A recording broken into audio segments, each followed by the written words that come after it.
You're here today because you're looking to expand your retail operation into new markets.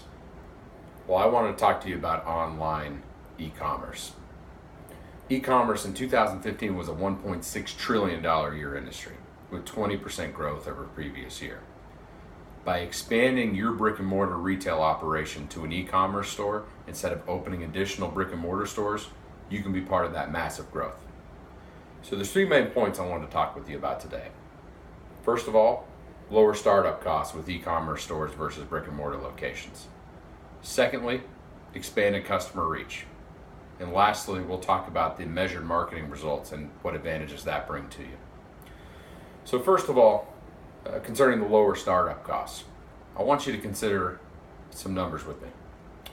Now, a brick and mortar location is going to cost you anywhere between $100,000 up to over $1 million, depending on your piece of real estate to start up. In 2015, the average cost to open an e-commerce store was between $3,000 and $7,000, not including the cost of inventory. That's a huge difference, anywhere between $90,000 and $900,000. Secondly, expanded customer reach. Take, for example, the city of Miami. If you decide to open a brick and mortar store in Miami, you'd have the estimated population of Miami, which is about 400,000, and that's going to be your potential market. Now let's look at the internet. Over 1 billion people on the planet sign on to the internet. So instantly, right off the bat, you have 1 billion potential customers. 1,400,000. Which one would you rather have? Lastly, I want to talk about marketing results. Anyone in the marketing field knows that it's almost impossible to accurately measure how well a marketing campaign has worked when you go through traditional channels like signs and commercials. Take, for example, the Super Bowl.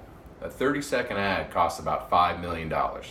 Let's say you take out that investment, you run a 30-second ad. Well, how do you measure when new people are consuming your goods, how much that actually came from that ad? Now let's look at online marketing. The average Facebook ad costs anywhere from a few $100s to a few thousand. Far cry from 5 million. With that, when somebody clicks on a link, you know exactly how many people responded to your ad.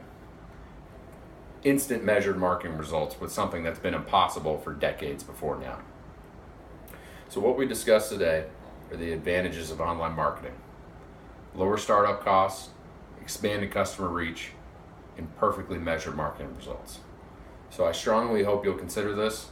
Please find me after this presentation and we'll talk about some specific ways to get started. Thank you.